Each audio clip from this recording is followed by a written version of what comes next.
ರಾಜ್ಯದಲ್ಲಿ ಭೀಕರ ಅಪಘಾತ, ಸುಟ್ಟು ಕರಕಲಾದ 17 ಜನ.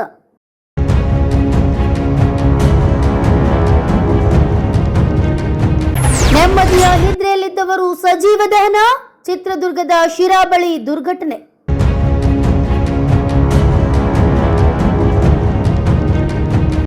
ಸ್ಲೀಪರ್ ಬಸ್ ಮತ್ತು ಲಾರಿ ನಡುವೆ ಮುಖಾಮುಖಿ ಡಿಕ್ಕಿ, ಸುಟ್ಟು ಕರಕಲಾದ ಲಾರಿ ಮತ್ತು ಬಸ್.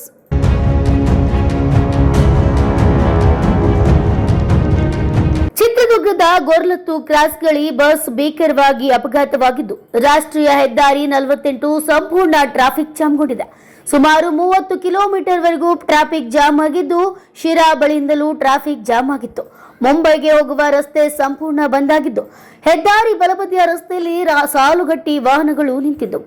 ಹೌದು, ಲಾರಿ ಮತ್ತು ಬಸ್ ನಡುವೆ ಮುಖಾಮುಖಿಯಾಗಿದ್ದರಿಂದ ಡಿಕ್ಕಿ ಹೊಡೆದಿದ್ದರಿಂದ ಒತ್ತಿ ಉರಿದ ಖಾಸಗಿ ಬಸ್ ಒಂದು ಸೀಬರ್ಡ್ ಸ್ಲೀಪರ್ ಕೋಚ್ ಬೆಂಕಿಗೆ ಅನಾಹುತಿಯಾಗಿದೆ.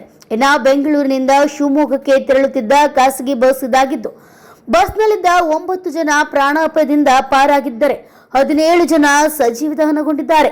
ಇನ್ನು ಗಾಯಾಳುಗಳು ಹಿರಿಯೂರು, ಚಿತ್ರದುರ್ಗ ಆಸ್ಪತ್ರೆಗೆ ದಾಖಲಿಸಲಾಗಿದ್ದು, ಹಿರಿಯೂರಿನಿಂದ ಬೆಂಗಳೂರಿಗೆ ತೆರಳುತ್ತಿದ್ದ ಲಾರಿ ಡಿಕ್ಕಿಯಾಗಿದ್ದು, ಲಾರಿ ಚಾಲಕನ ನಿರ್ಲಕ್ಷ್ಯದಿಂದ ಡಿವೈಡರ್ ದಾಟಿ ಬಂದ ಲಾರಿ ಬೆಂಗಳೂರಿಂದ ಶಿವಮೊಗ್ಗಕ್ಕೆ ಹೋಗುತ್ತಿದ್ದ ಬಸ್ಗೆ ಡಿಕ್ಕಿ ಹೊಡೆದಿದೆ.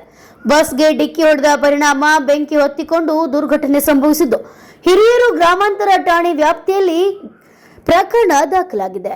ಸ್ಥಳಕ್ಕೆ ಡಿವೈಎಸ್ಪಿ ಶಿವಕುಮಾರ್ ಭೇಟಿ ನೀಡಿ ಪರಿಶೀಲನೆ ನಡೆಸುತ್ತಿದ್ದಾರೆ.